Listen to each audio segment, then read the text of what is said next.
Darling, सामने garage आ गई बा। नेक्स्ट बार डेट मैनेज करके फिर मिलब। Bye bye bye bye. सलाम बॉस। तोहार बॉस मुन्ना इतना सेहत बना के अकेले झुंझुना बजावता और ते दू को घुमावता रे। हाथ तो दिखाई। अच्छा। अरे बॉस, आप टेंशन ना ली, बहुत जल्दी आपके जिंदगी में एक राजकुमारी की आवे वाला बा। बहुत सुंदर एक लड़की आवे वाली बिया। आवे वाला तो ना आ गईली। Excuse me. हाँ? बॉस, शोभा के बहुत बढ़िया मौका मिल गई बा। अपन गाड़ी देके इनके जवानी अपना नामे करा ली। इजे भी कही बस हमें हम मिलावत रहे।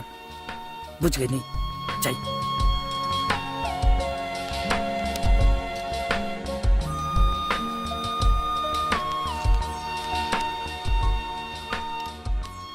आज ना काल मिली। बट काला से गाड़ी आजू ना मिल जाई। गाड़ी काले मिली तो काले मिली। मैडम एक काम करी, आज हमार गाड़ी लेके जाई। जब गाड़ी बन जाई हम राउर गाड़ी दे के अपन गाड़ी ले आए। ठीक है? No, I can't drive bike.